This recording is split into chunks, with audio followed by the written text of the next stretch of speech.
এক নাটকীয় পরিস্থিতি, যেখানে প্রতিরোধ ও আক্রমণের মধ্যে চলছে তীব্র লড়াই। ইসরায়েলে ইরানের সবচেয়ে বড় আকারের ক্ষেপণাস্ত্র হামলা। ওস্তাদের দেখানো পথে হাঁটছে হিজবুল্লাহ। ইসরায়েলি সেনা, ব্যারাক, মোসাদ হেডকোয়ার্টার কোনো কিছুই হিজবুল্লাহর ক্ষেপণাস্ত্র হামলা থেকে রেহাই পায়নি।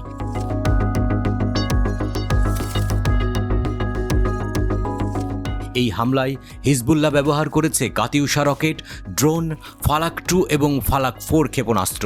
প্রতিরোধ যোদ্ধারা ইসরায়েলি সেনাদের লেবানন থেকে পিছু হটতে বাধ্য করেছে।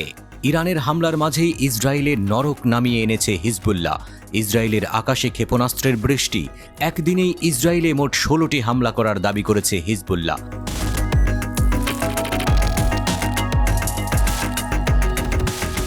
ইরান সমর্থিত গ্রুপটি দাবি করেছে, আক্রমণের তোড়ে লেবাননের শহর থেকে ইসরায়েলি সেনারা পালাতে বাধ্য হয়েছে।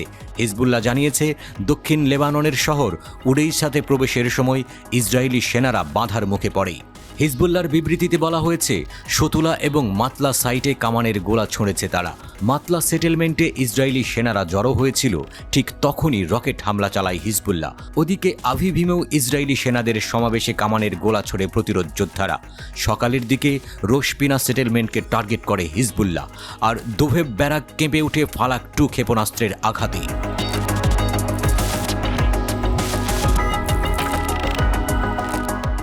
লেবাননের ইসলামিক প্রতিরোধ ফাদি 4 মিসাইলের ব্যারেজ দিয়ে ইসরায়েলের সামরিক গোয়েন্দা ইউনিটকে টার্গেট করে। তেল আবিবে মোসাদের হেডকোয়ার্টারেও ক্ষেপণাস্ত্র হামলা চালানো হয়। এরপর হিজবুল্লাহ সেদে দোভ বিমানবন্দরে ফাদি 4 রকেটের একটি সালভো নিক্ষেপ করে।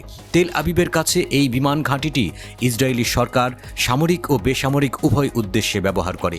গোশতান এলাকায় কয়েক ডজন বসতি এবং আশেপাশের এলাকা জুড়ে সাইরেন বেজে ওঠে। বেশ কয়েকটি রকেট সেখানে আঘাত হানে।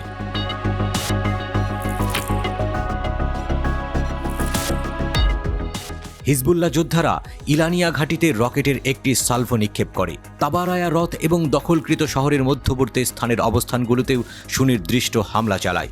হিজবুল্লাহর যোদ্ধারা তাদের শক্তিশালী অবস্থান বজায় রেখে ইসরায়েলি আক্রমণের বিরুদ্ধে সংগ্রাম করে চলেছে।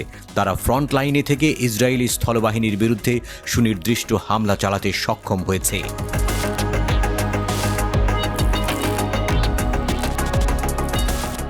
ইসরায়েলের ঘুম হারাম করে দিয়েছে ইরান। ইরানের ইসলামী বিপ্লবী গার্ড কর্পস IRGC ইসরায়েলি সামরিক অবস্থান, বিমান ঘাঁটি এবং অন্যান্য স্থানে ক্ষেপণাস্ত্র হামলা চালায়। এসব হামলা ইসরায়েলের একাধিক অপরাধের জবাবে এসেছে। তেহরানে ফিলিস্তিনি নেতা ইসমাইল হানিয়াকে হত্যা এবং বৈরুতের কাছে হিজবুল্লাহর নেতা সাইদ নাসরাল্লাহ ও IRGCর জেনারেল আব্বাস নীল ফরৌশানের হত্যার প্রতিশোধ।